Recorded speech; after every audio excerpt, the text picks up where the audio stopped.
Hi అండి, అందరికీ ఎలా ఉన్నారు? మీరందరూ బాగుండాలి, అందులో నేను కూడా ఉండాలి. ఈరోజు హెల్త్ అయితే అస్సలు బాగాలేదండి. చాలా నీరసంగా అయితే ఉంది, ఫుల్ హెడేక్ అయితే వస్తుంది. కానీ వంట పని ఇంటి పని అయితే తప్పదు మన ఆడవాళ్ళకి. ఇంకా పిల్లలు స్కూల్కి వెళ్తారు కదండి మార్నింగే, ఇంకా వాళ్ళ కోసం క్యారేజ్ వండడానికి లేవాలి కంపల్సరీ. అసలు హెల్త్ అయితే అసలు బాగాలేదండి. నిన్నంతా సచివాలయం చుట్టూ, స్కూల్ దగ్గరికి వెళ్ళొచ్చి, బ్యాంక్ దగ్గరికి వెళ్ళొచ్చి అంతా ఇదే సరిపోయిందండి. ఆ అమ్మఒడి డబ్బుల కోసం తిరగడమే. ఆ డబ్బులు ఏమో కానీ తిరగలేకైతే అల్లాడాం నిన్న బావ నేనైతే. ఇద్దరికైతే ఒకరికే పడినాయండి. మా పాపకు పడినాయి, మా బాబుకి అయితే పడలేదు. అయితే రెండోసారి పెట్టుకోమన్నారు కదా, పెట్టుకున్నాము. అయినా కూడా ఇంతవరకు వచ్చి డబ్బులు పడినట్టు మెసేజ్ లేదు. డబ్బులు కూడా చూపించుకున్నామండి, చూపించుకుంటే కూడా పడలేదనే వచ్చింది. ఇంక సరే అని ఇంకా ఈలోపు స్కూల్ వాళ్ళు ఫోన్ చేశారండి. పాపకి బుక్స్ వచ్చినాయండి, తీసుకెళ్ళండి అని చెప్పి.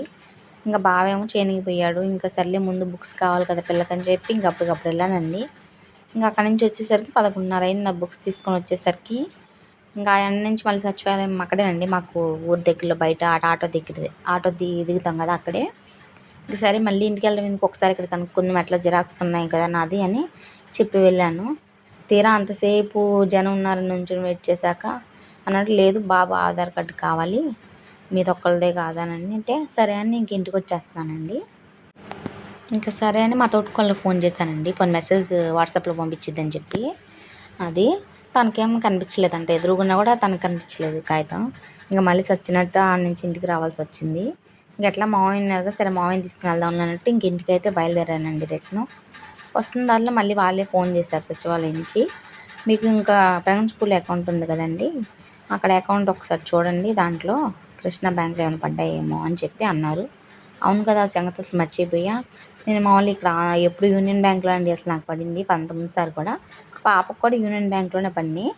అయితే దీంట్లో చెకింగ్ చేయించాం, పోస్ట్ ఆఫీస్ చెకింగ్ చేయించాం, దాంట్లో కూడా పడలేదు. నిజమే, ఇది ఉంది కదా, దీని సంగతి మర్చిపోయాను నేను కూడా, నాకు గుర్తులేదు అసలు దీని మీద. ఈ అకౌంట్ వచ్చేసి మేము డ్వాక్రా పని మీద తీసుకున్నామండి, దాంట్లో పడతాయిలే అన్నట్టు అయితే ఏమనుకోలేదు. సరే అని ఇంకా మా ఊర్లో చూస్తుంటే వెళ్ళామండి అక్కడికి వెళ్ళిన వాళ్ళు ఉన్నారు, లేదండి మీ అంతైతే అమౌంట్ ఉన్నాయి అంతే ఉన్నాయి, పర్లేదు డబ్బులు అయితే అని చెప్పారండి వాళ్ళు. సరే అని మళ్ళీ రిటర్న్ సచివాలయంకి అయితే బయలుదేరాము. తీరా అక్కడికి వెళ్తుంటే ఇంకా ఆయన అన్నాడు, లేదండి మీది ఏంది ఎస్బీఐ బ్యాంకులో పడినట్టు చూపిస్తుందండి అని చెప్పారండి. ఇట్లా పడినట్టు చూపిస్తుంది, మీ ఆధార్ కార్డ్ కొడుతుంటా ఆన్లైన్ అని చెప్పి.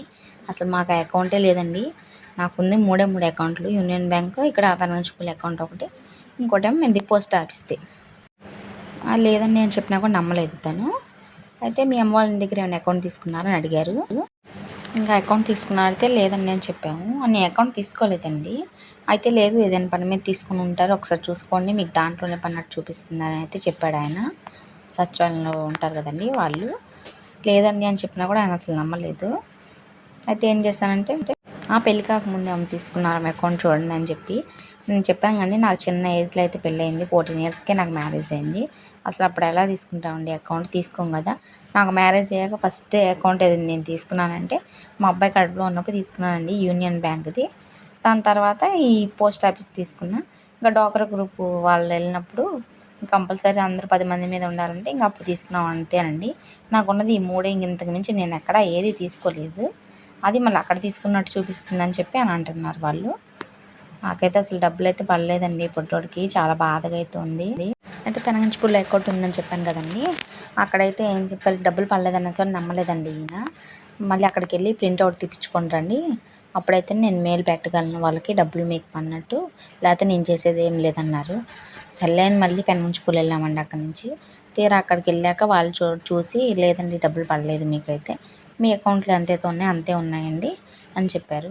పోనీ ప్రింట్అవుట్ తీసివ్వండి, ఆయన ప్రింట్అవుట్ అడుగుతున్నారంటే ప్రింట్అవుట్ పని చేయట్లేదండి, ఇక్కడ చాలా రోజులు అవుతుంది పని చేయకని వాళ్ళు చెప్పారు. అసలు మళ్ళీ ఏంట్రా ఇది అని దూరం వెళ్ళినా కూడా ప్రయోజనం లేకుండా పోయింది. అయ్యో అనవసరంగా వచ్చామా అనిపించింది. అయితే ఎస్బీఐలో పడినాయి అని ఆయన చెప్తున్నారు కదండి, ఇంకా అక్కడే పెనంగంచిపూర్లో కూడా ఎస్బీఐ బ్యాంక్ ఉంటే ఇంకా అక్కడ నా ఆధార్ కార్డు తీసుకొని అయితే వెళ్ళామండి. అసలు నా దగ్గర లేదండి బుక్ తీసుకున్నప్పుడు, నేను బ్యాంక్ వెళ్ళాలన్నా నాది బుక్ జిరాక్స్ తీసుకుని వెళ్తేనే కదండి వాళ్ళు డబ్బులు పనియో లేదో చెప్తారు. అసలు నేను తీసుకొని అకౌంట్కి వాళ్ళని వెళ్ళి ఏమని అడగాలి. సరే ఇంకా ఆయన అట్లా అంటున్నాడని చెప్పి ఆధార్ కార్డు కొడితే అసలు ఎన్ని అకౌంట్లు ఉన్నాయి ఏంటని మొత్తం చెప్పేది కదండి. ఆధార్ కార్డు తీసుకొని అయితే ఆ ఎస్బీఐ బ్యాంకులోకి అయితే వెళ్ళాం బాబా నేను కలిసి. అయితే అక్కడికి వెళ్ళి వాళ్ళకి ఇస్తామన్నారు. అసలు దీని మీద అసలు అకౌంటే లేదండి, మీ పేరు మీద కానీ మీ ఆధార్ నెంబర్ మీద అని చెప్పారు. చెప్పారండి అసలు దీని మీద అయితే ఏ అకౌంట్ లేదని చెప్పి. మళ్ళీ అమ్మన్న ఆయనకి ఫోన్ చేసి, సార్ మరి ఇట్లా అంటున్నారు, ఇక్కడ ప్రింట్అవుట్ ఏం పని చేయట్లేదంటే, మీరు ప్రింట్అవుట్ కావాలంటున్నారు, మరి ఇక్కడ లేదని చెప్తుంది సార్ అంటే, లేదు ఇక్కడ కాదు విజయవాడలో చూపించుకోండి, ఆయన ప్రింట్అవుట్ పనిచేయడం నాకు సంబంధం లేదు, మీరు ఇస్తేనే నేను కదా మెయిల్ పెట్టేది, లేకపోతే నేనేం చేసేది ఏం లేదు, నాకు చెప్తున్నారు ఏంటని ఆయన ఒకటి సీరియస్ అయిపోతున్నాడండి. మళ్ళీ ఫోన్ చేస్తే ఆయనకి సరే అని చెప్పి మా అమ్మోళ్ళు ఉన్నారు కదండి విజయవాడలో, ఇంకా నా ఆధార్ కార్డు మా తమ్ముడికి అయితే పెట్టాము. వాడు ఆ బ్యాంక్కి వెళ్ళి కనుక్కున్నాడండి, అక్కడ కూడా అకౌంట్ లేదని చెప్పారు. వాడు కనుక్కున్నా కూడా అదే చెప్పారండి. వాళ్ళకి తెలిసిన ఫ్రెండ్ ఎవరో వాలంటీర్ అన్నయ్య ఉంటే అన్నయ్యని కనుక్కున్నా కూడా అట్లనే వచ్చింది. ఒకరికే ఫోన్లో చూసినా కూడా ఒకరికే పడినట్టు పాపకే పడినట్టు చూపిస్తుందండి. పాప పేరు అయితే రాలేదు. ఆయన ఏం అట్లా అంటున్నాడు, అసలు లేని అకౌంట్లు ఎట్లా పడుతుంది, అసలు నాకేం అర్థం కావట్లేదు. అసలు నిజంగా మళ్ళీ వెళ్ళాలన్నా కూడా వచ్చి అనిపిస్తుందండి. ఆయన ఏం చెప్పినా కూడా ఆయన ఇసురుకుంటున్నాడు, కసురుకుంటూ మాట్లాడుతున్నాడు ఆయన. ఇంకా అలాంటి ఆయనతో ఏం మాట్లాడతామండి. అసలు నాకు అకౌంటే లేదు అసలు అది, కానీ ఈ అకౌంట్లో పడినట్టు చూపిస్తుంది, ఆ అకౌంట్కి అని చెప్తుంది. నాకు అసలు అకౌంట్ లేని ఎట్లా పడతాయండి దాంట్లో. కొన్ని వాళ్ళు అన్నట్టు ఉంటే పడితే మనకి ఎన్నిసార్లు తిరగాల్సినంత పనే ఉందండి. అదేం ప్రింట్అవుట్ చేయించమంటున్నారు, ప్రింట్అవుట్ ఏం వాళ్ళేం పని చేయట్లేదండి చాలా రోజుల నుంచి అని వాళ్ళు అంటున్నారు. అసలు పర్లేదన్నా కూడా అసలు ఆయన నమ్మట్లేదు ముందు. మీరు తీసుకొస్తేనే మేము మెయిల్ పెట్టడానికి, మీ ఇష్టం, మేము చేసేది ఏం లేదన్నట్టు ఆయన మాట్లాడుతున్నాడు. అసలు ఏం చేయాలో అసలు ఏం అర్థం కావట్లేదండి. నిజంగా చాలా తలకాయ నొప్పి అయితే వస్తుంది దీని గురించి ఆలోచించి. అసలు ఇంకేదైనా ప్రాబ్లం అన్నా పోనీ ఏదైనా క్లియర్ చేసుకోవచ్చు, కానీ ఏదైనా మిస్టేక్ ఏదైనా పడిందన్నా అసలు అకౌంటే లేని దాంట్లో పని అని ఆయన చెప్తున్నాడు. అసలు ఆ అకౌంటే లేదండి నాకు. అసలు ఏం చేయాలో కూడా ఏం అర్థం కావట్లా. ఒక్కొక్కరు ఉన్నోళ్ళకి 3 నలుగురికి కూడా పడినోళ్ళు ఉన్నారండి. మాకుంది 2 పిల్లలు, 2లో కూడా ఒకరికే పని. కనీసం రెండోసారి పెడితే ఈసారన్నా పడతాయని ఎంతో ఆశపడ్డాను, కానీ ఈసారి కూడా ఏం పడలేదండి. కొంచెం ఇద్దరికి పడితే కొంచెం ఒకళ్ళ ఫీజు అన్నా వెళ్ళిద్దని ఆశపడ్డాం మేము, కానీ అట్లా కూడా జరగలేదండి. మేమేమనుకున్నా సరే వెనక్కి వెళ్ళిపోతుంది. మాకెందుకు ఇట్లా జరుగుతుందో మరి.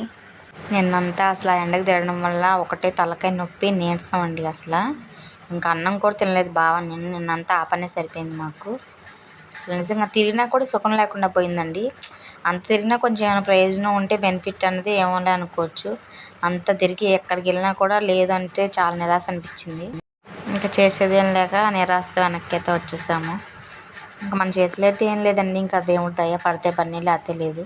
ఇంకా పద్దాక దాని గురించి ఆలోచించినా కూడా తలకాయ నొప్పి. దానివల్ల ఏం ప్రయోజనం అయితే ఏం లేదు, తలకాయ నొప్పి తెచ్చుకోవడం అంతే. కానీ ఇంకేంటి మన వీడియో ఏంటంటే ఈరోజు ఇదే సరిపోయిందండి మనం మాట్లాడుకోవడానికి.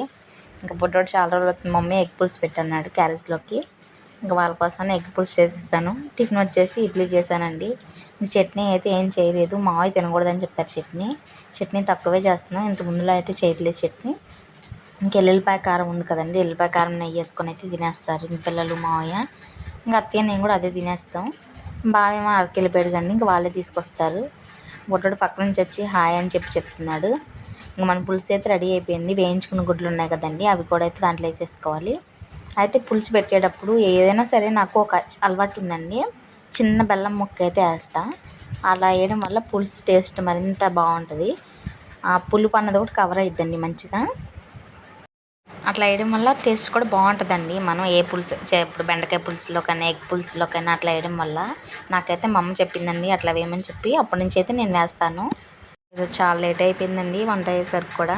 లెగడమే లేట్ అయింది ఈరోజు కొంచెం. మామూలుగా అయితే అసలు 7 అయిపోయింది వంట పని, పిల్లల దగ్గరికి వెళ్తా లేపడానికి అని చెప్పి. ఈరోజు ఇక్కడే 7:30 అయిపోయింది. ఇంకా వాళ్ళ బాక్స్ కూడా కట్టేస్తానండి, చెరుకు ఎగ్ అయితే వేసేస్తాను. వేసి క్యారేజ్లో అయితే కట్టేయాలి. ఇంకా వాళ్ళకి వాటర్ బాటిల్స్, స్నాక్స్ ఇవన్నీ వేసి ఒక పక్కన పెట్టేసుకుంటానండి ముందే. ఈ పని చేస్తున్నా ఆ పని కూడా చూసుకుంటాను. చిన్న రిక్వెస్ట్ అండి నాది, మన వీడియోని ఎవరైతే చూస్తున్నారో ప్లీజ్ అండి చిన్న లైక్ అయితే కొట్టండి. చూసిన ప్రతి ఒక్కరైతే, కొత్త వాళ్ళు ఎవరైనా చూస్తున్నట్లయితే ప్లీజ్ చిన్న లైక్ కొట్టి సబ్స్క్రైబ్ చేసుకోండి. కొంచెం మాలాంటి వాళ్ళని కూడా సపోర్ట్ చేయండి. దీనివల్ల ఎంతో కొంత మీరు చేసే సపోర్ట్ వల్ల వీడియో ఇంకొంచెం ముందుకెళ్ళిద్దండి. మీరు కొట్టే లైక్, షేర్ వల్ల, అట్లా చేయడం వల్ల నాకైతే చాలా బాగా ఉపయోగపడుద్ది. నేను ఎంతో కొంత ఇన్కమ్ వస్తుందని యూట్యూబ్ ఛానల్ స్టార్ట్ చేసిందండి, నా ఫ్యామిలీకి సపోర్ట్గా ఉండాలని చెప్పి. బాగా ఒక్కటి చేయడం కదండి, చాలా కష్టంగా అయితే ఉంటుంది. ఇంకా తనకి ఎంతో కొంత సాయం చేయాలని యూట్యూబ్ ఛానల్ స్టార్ట్ చేశాను.